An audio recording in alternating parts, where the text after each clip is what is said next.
Welcome to Algebra 2. This is section 2.2, characteristics of quadratic functions.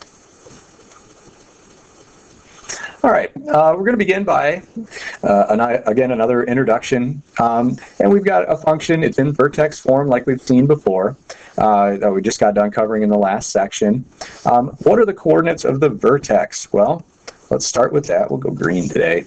Coordinates of the vertex, well, we know that comes from the h and the k value, which are clearly evident there. We are shifting that graph around.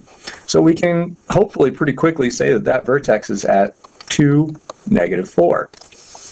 So we know that at 2, -4, we should expect to see our graph bending the most. That is a key point on our graph. Could be a maximum, could be a minimum.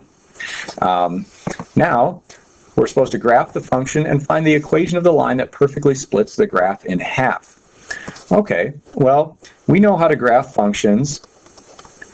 I call this freshman graphing. We've talked about this. But now that we know the vertex, we know that the central x value should be a 2.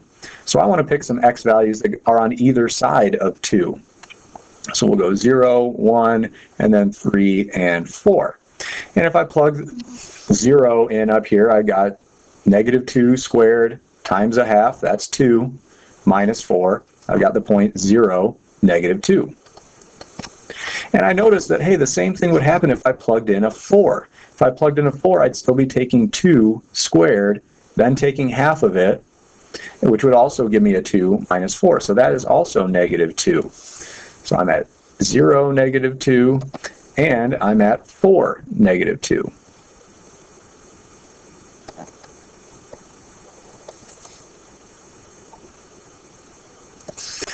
All right, now for the value of 1. This is going to be a little bit interesting. 1 minus 2, that's -1. Squared, it becomes a positive 1. Then I take half of that and subtract 4. So I've got 1/2 minus 4, that's -3 and 1/2. And the same thing would happen if I plugged in a 3, -3 and 1/2. So at 1, I'm at -3 and 1/2, and at 3, I'm at -3 and 1/2, and we can see our parabola forming there. Right. Now, what's the equation of the line that would split that graph perfectly in half? Well, it's symmetrical. I don't know if you remember in kindergarten or something ever doing butterfly paintings where you'd fold a piece of paper in half, paint half of a butterfly on one half of the paper, and then when you fold the paper shut and press it together, then you open it, you get the symmetry across that fold. That's what we're looking for. Where would the fold be that makes this symmetrical? And we can tell that it's this vertical line right here that goes right through the vertex. Well, hopefully we remember from Algebra 1 that a vertical line is x equals. And in this case, x equals 2. Everywhere we've got an x coordinate of 2, that creates that line that would split the graph perfectly in half. Okay, that's going to be a key component today. Then lastly, how could we rewrite the equation and eliminate the parentheses? Well, let's see. If f of x equals 1/2 times x minus 2 squared, well, squared just means times itself. X minus 2 times x minus 2, and then we got a minus 4 after that. Well, we know how to handle this type of multiplication, right? We'll use the FOIL method. So our f of x would equal, we still got the 1/2 out front. We got to do parentheses first. We've got first times first. Outside 2 get multiplied together, -2x. Inside 2 get multiplied together, another -2x. Last times last is a plus 4. And then outside all our parentheses, we have a minus 4 again. If we combine like terms,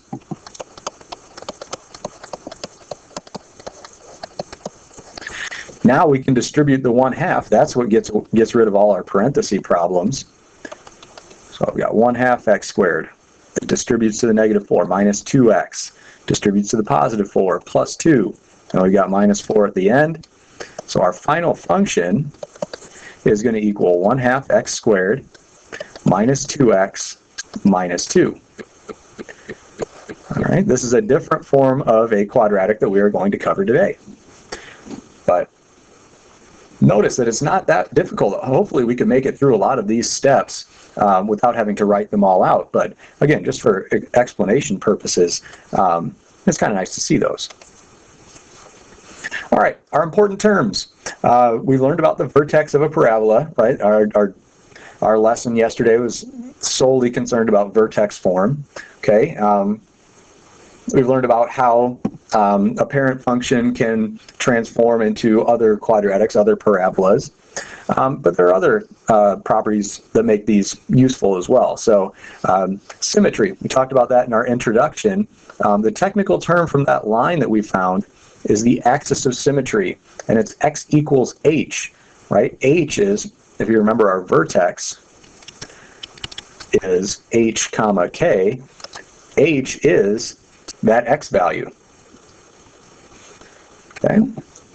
And this is really helpful when we graph from a table of values, because really we only have to graph in one direction. If we know where the axis of symmetry is, we can reflect or imagine the reflection happening across that, and it makes graphing much easier. We only have to plot half the points. Really nice.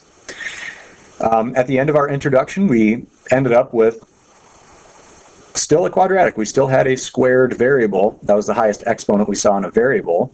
But where there's no parentheses or anything like that, that's referred to as standard form. And it's in order. You'll notice we got our squared term first. It may have a number in front of it.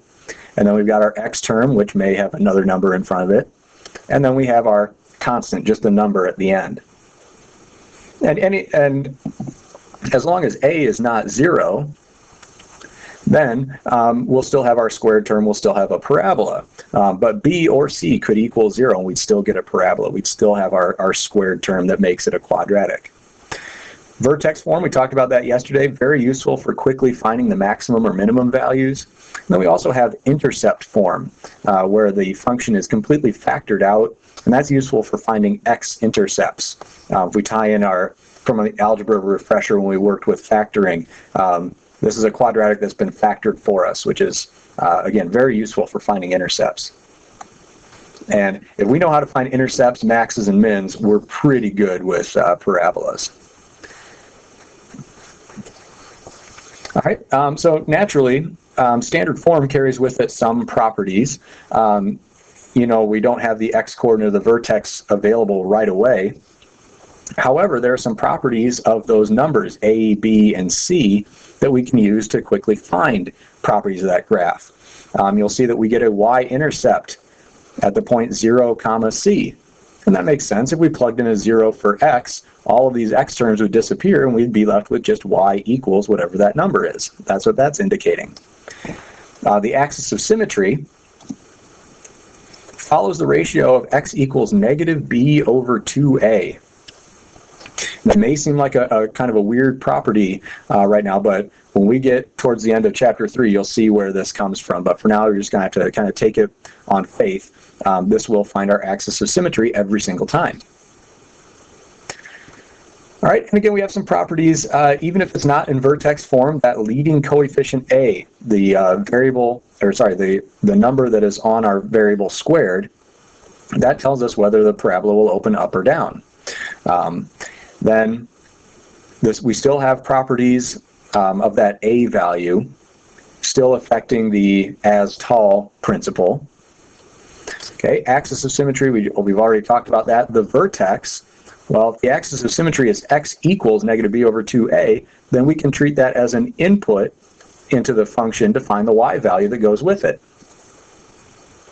So still, even though we're not in vertex form, it's not very difficult to find the vertex, which is nice. And this is typically how you will see quadratics given to you. So it's nice to be able to work with these. And if we have a graph in intercept form, well, now here we've got two x-intercepts, and we can use those to deal with the axis of symmetry, because we know the graph will be symmetrical, so we can simply average those two x values. If we find that place that's perfectly in between those zeros, that will be the x value that our vertex has. And notice again that we still have those properties with a out in front, affecting the up and down as tall of the graph. All right, one thing we're going to cover this section too is kind of a long one, a lot of information coming your way, describing the function. So aside from just knowing where the minimum or maximum values are, it's helpful to know when the graph is losing height, we call that decreasing, and when the height is gaining height, that's increasing. Notice that I'm using the terms when it's losing height, when it's gaining height. We describe this decreasing and increasing. Although we're talking about up and down movement, we're describing it as happening a long amount of time. So we're describing it using the x-axis, even though we're talking about changes in height. And a lot of students wrestle with that. So just a conceptual thing that will really help you in future math classes. Okay, you can see domain and range. We've got that covered here. The domain is going to be all real numbers for any parabola. The range, if it's opening up, we've got all y values that are greater than the height at our vertex. And if it's opening down, then the range is all y values less than the height of that vertex. Okay, and then just some patterns based on opening up or down. It's going to decrease to the left, increase to the right if we have a parabola opening up. And the opposite will be true. It'll increase to the left and decrease to the right if we have a function opening down.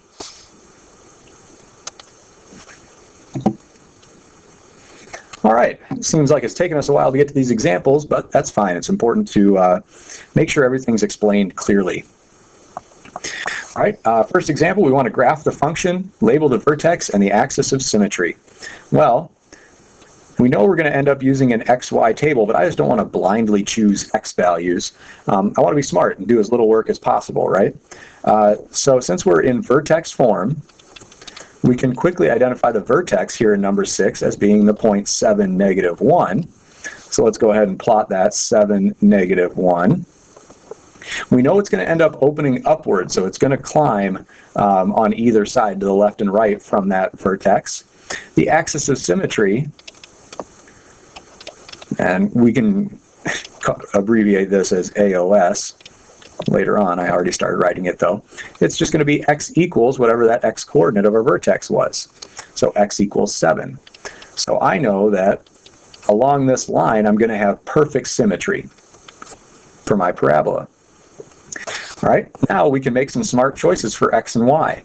We want a couple to the left of our vertex and a couple to the right. So I'm going to choose positive 5 and positive 6. And then we already know what happens at 7, so I want to choose 8 and then 9. So if I plug in a 5, I get 5 minus 7, -2. Square it, I get a positive 4. Minus 1 is 3. So positive 5, I'm up at a height of 3. And because of the symmetry, I know that I can translate that height. You see I'm 2 units away from the axis of symmetry. I can translate that over to the other side. That tells me what's happening at 9. Positive 3 as well. It has to obey that symmetry. Let's see what happens at 6. 6 minus 7, -1. Square it, I get positive 1, and then subtract 1. We're back at 0. So if at 6 I'm at a height of 0, that's 1 unit away from my axis of symmetry. I can reflect that across to find another point. So really, as we were making our graph, we didn't really need those x values of 8 and 9 because we could have plotted these 2 points, 5, 3, and 6, 0, and then just reflected them across. That's what makes this symmetry principle so useful.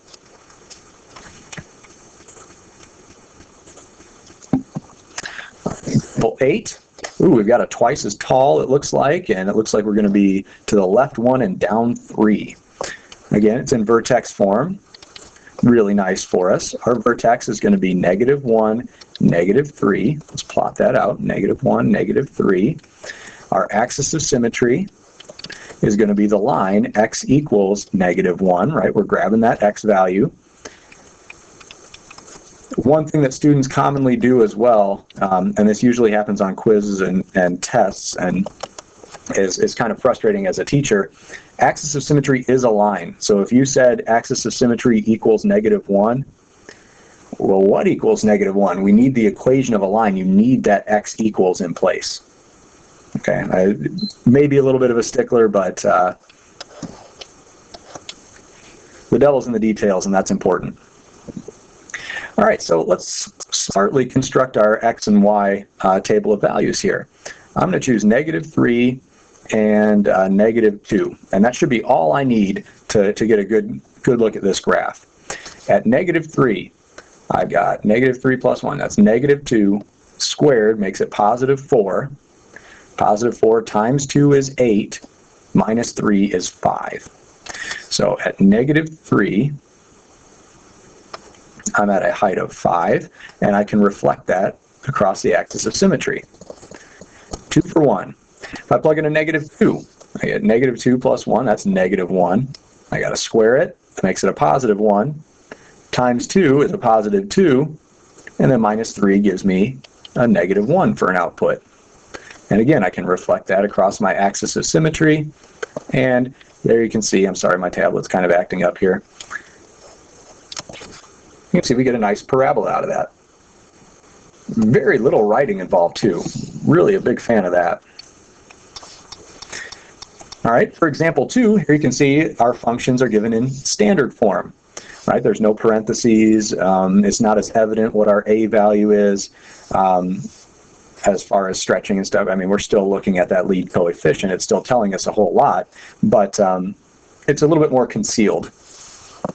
So finding the vertex is a little bit more work.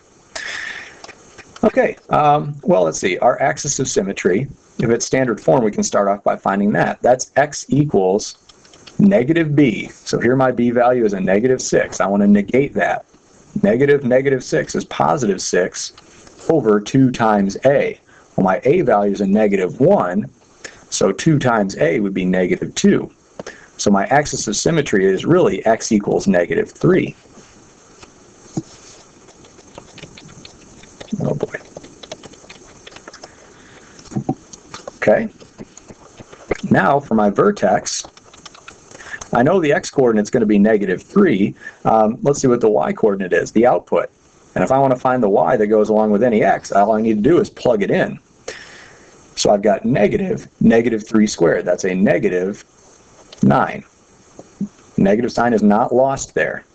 Then I've got -6 times -3, that's +18. And then +3. So -9 plus 18, that's +9. Plus 3 is +12.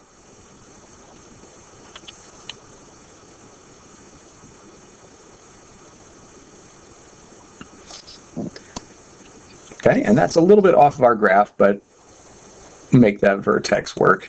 You know, it's not too hard to extend it 2 units. Okay, and now we pick our smart table of values. Now, since we're so far off the screen, we can be smart about the x values that we choose. This would be pretty easy to work with if I plugged in an x of 0. Why don't I try that?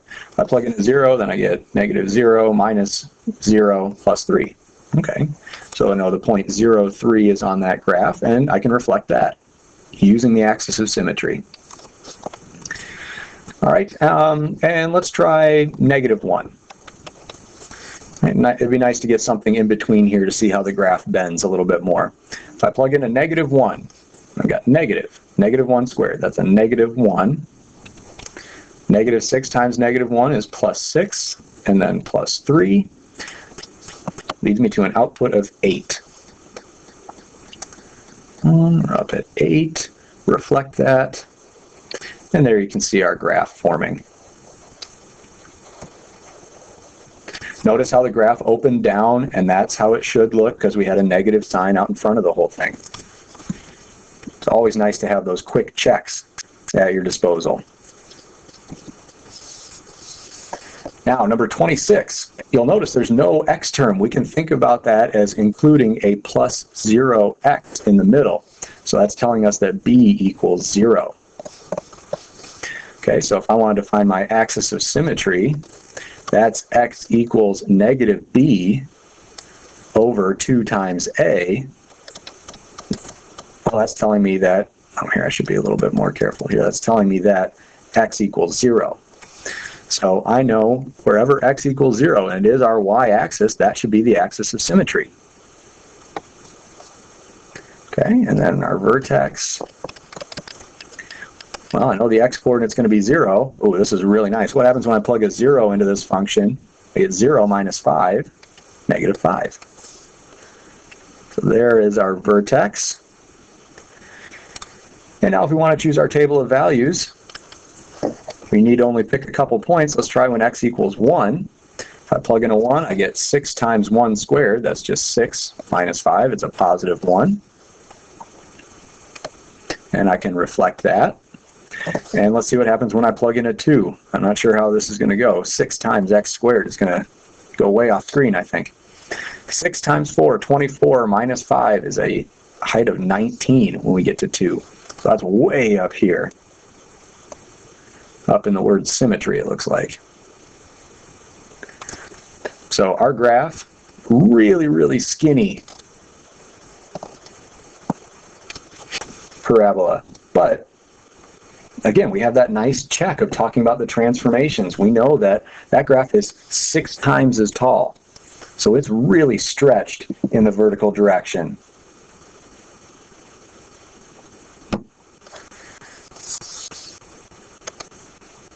Alrighty.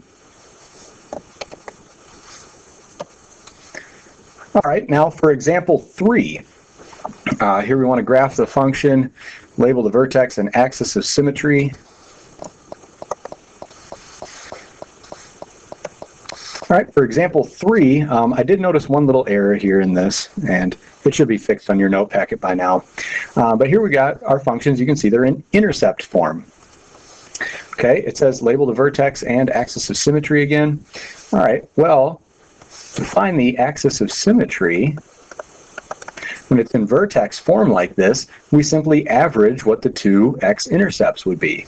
So this x minus 5 factor is telling me that x equals 5 is a solution, and this x minus 1 is telling me that x equals 1 is another solution of that function, another 0 of that function. So my axis of symmetry is going to be x equals the average of those two. 5 plus 1 divided by 2.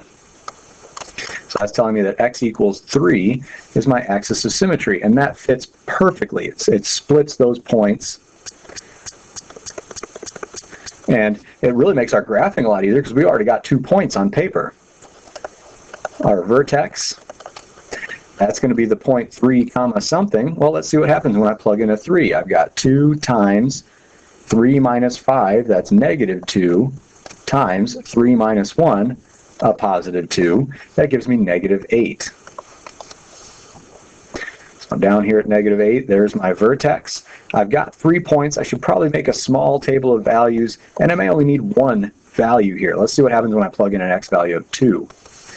Well, then I would have 2 times, that looks like 2 minus 5 would be negative 3, times 2 minus 1, which is 1.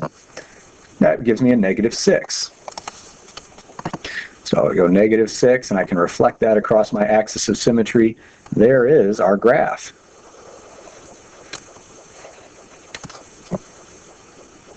Very cleanly done. Very nice. I'm not going to lie to you. I'm not incredibly familiar with this vertex form, but I really do like it. All right, 58. This one looks a little bit different. I want you to think about this as negative 4 times x minus 0 times x plus 7. So when we see a loose x like that, that means that there's a factor of 0. So the solution that comes out of that factor is x equals 0. And then this x plus 7 tells me that negative 7 is another solution, another 0 on that quadratic function. So my axis of symmetry, since we're in intercept form, x equals negative 7 plus 0 divided by 2. I'm just going to average them. And that's x equals negative 7 halves, or negative 3.5. And again, if we plot that axis in, we see our graph. It shows that nice symmetry that we want to see. And fractions are just fine. A lot of times we feel like if we get a fraction for a result, we did something wrong, but that's just not the case. Fractions are numbers too. our vertex is then going to be negative 7/2, comma something. And let's see what happens when I plug in negative 7/2. I've got negative 4, I'm going to think about that as negative 4 over 1, times x, that's negative 7/2, times, and then here we've got negative 7/2 plus 7. I'm going to call that 14 over 2, just to get a common denominator. All right, well, let's see what happens when I combine these together. I've got to do work in parentheses first. So I've got, well, let's handle this here at once. I've got positive 28 over 2 times, and then here, negative 7/2 plus 14/2. They've got their common denominator. Let's go ahead and add that up. 7 over 2. And we can clean this up. 28 divided by 2 is like 14 over 1. And then I've got a 14 multiplied in the top, a 2 multiplied in the bottom. That simplifies to 7 over 1. So that's a negative 7/2 positive 49. 49 over 1. Way up off the screen here is our vertex. But again, it's 4 times as tall. Very, very steep. All right, and if we were to graph this in, I definitely need a bigger piece of graph paper here. I should be scaling it or something, but it definitely follows that form.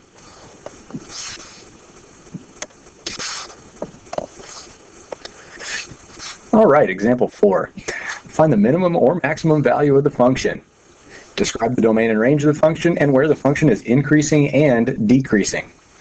Okay, well, you'll notice I don't have graph paper here, and we can always make a quick sketch of the graph if we want to, but with all of the tools and knowledge we've accumulated, we really don't need one. So to find the minimum or maximum value, we need to know where the vertex is. So I'm going to start by finding the vertex,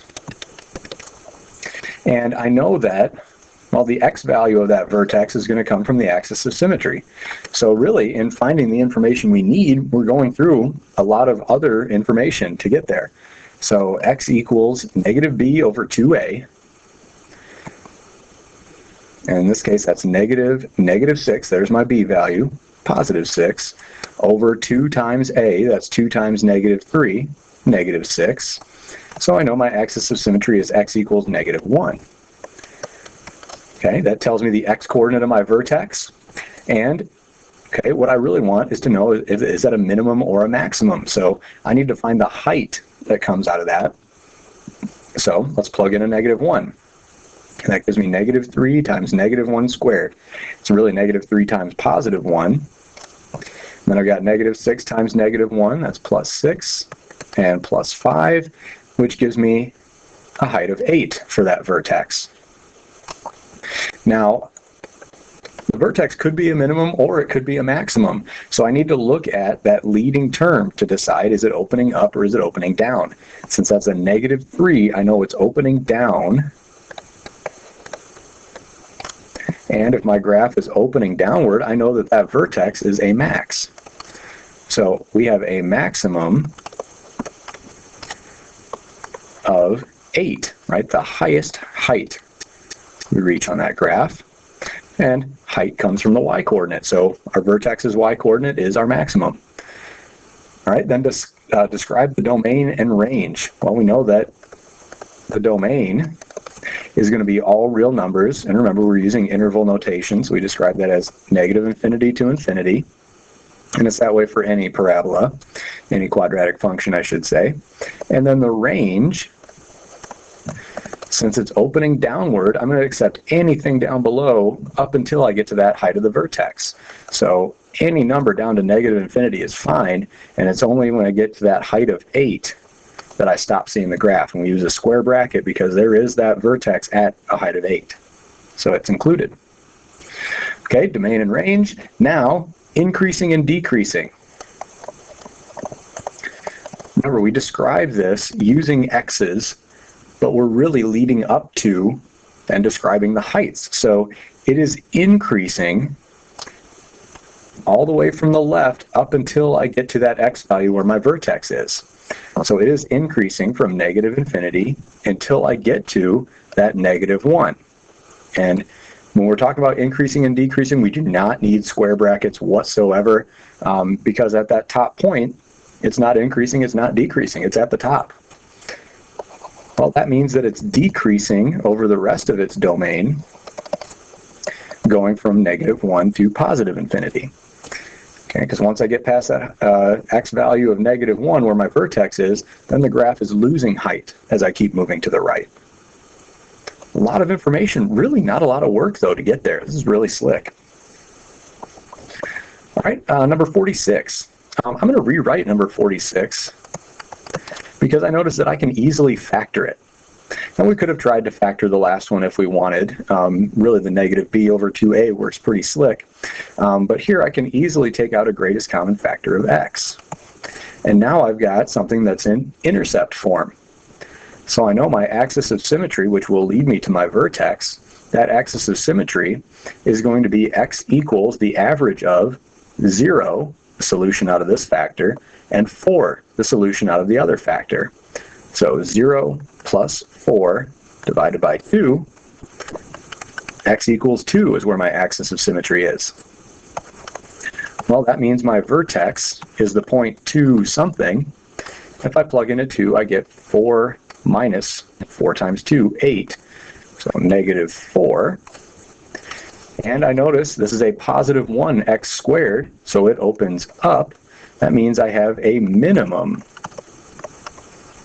height of -4. Right? If that graph is opening up where that vertex is, that is a minimum. Okay, so there's our first answer.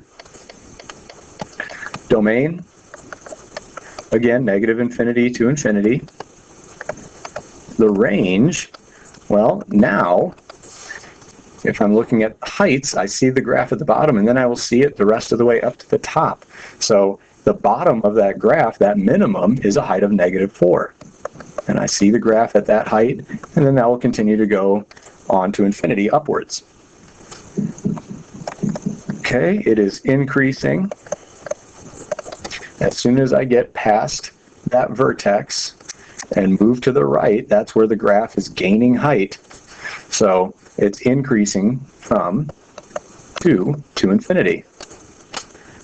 And it is decreasing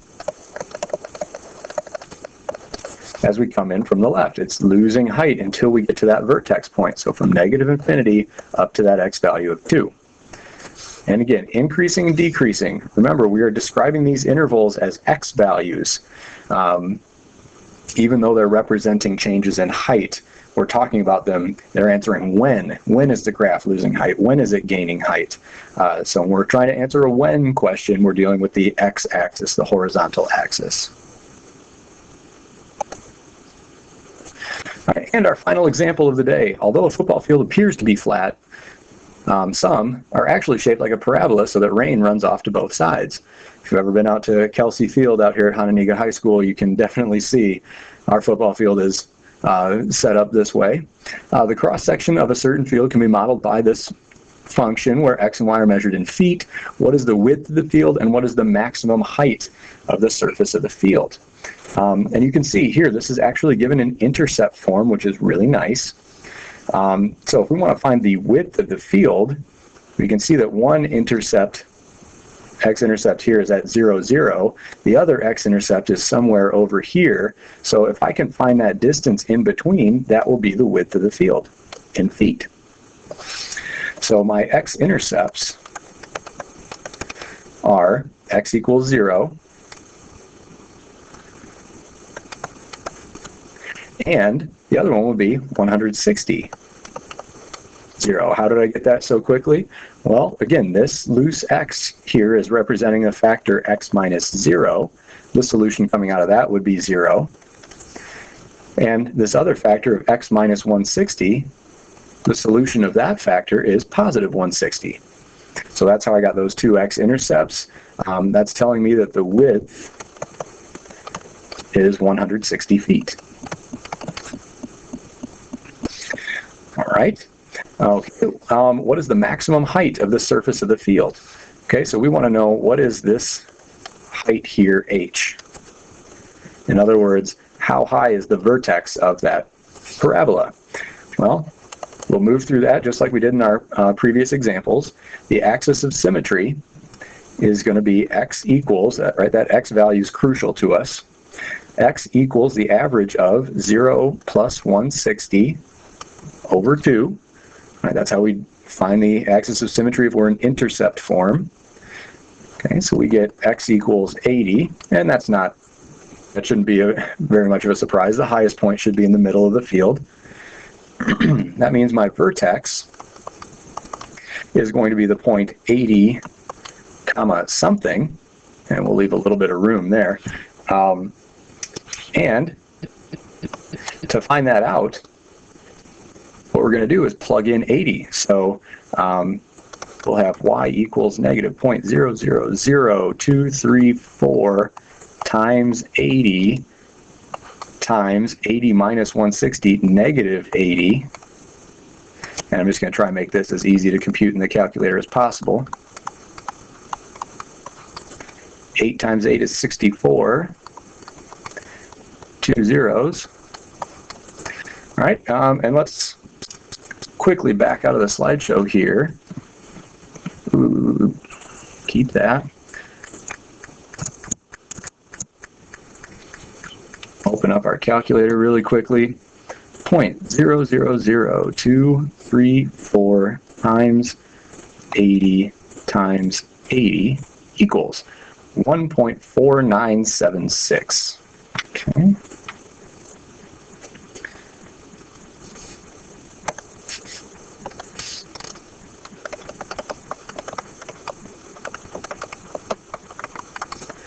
Okay, so the maximum height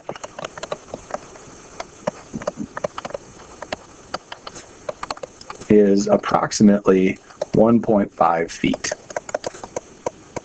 Okay, and it doesn't need to be that much higher in the middle in order to get water to run off to the sides of the field. So that's pretty nice. You don't want any puddles in the middle of our football field. All right, here's a look at your assignment. EOO, this might be the first time we've come across that. That stands for every other odd. These problems can be a little bit repetitive, and we don't want to bog you down with a lot of repetition here. So whenever you see EOO, every other odd. All right, that does it for section 2.2. We'll see you next time.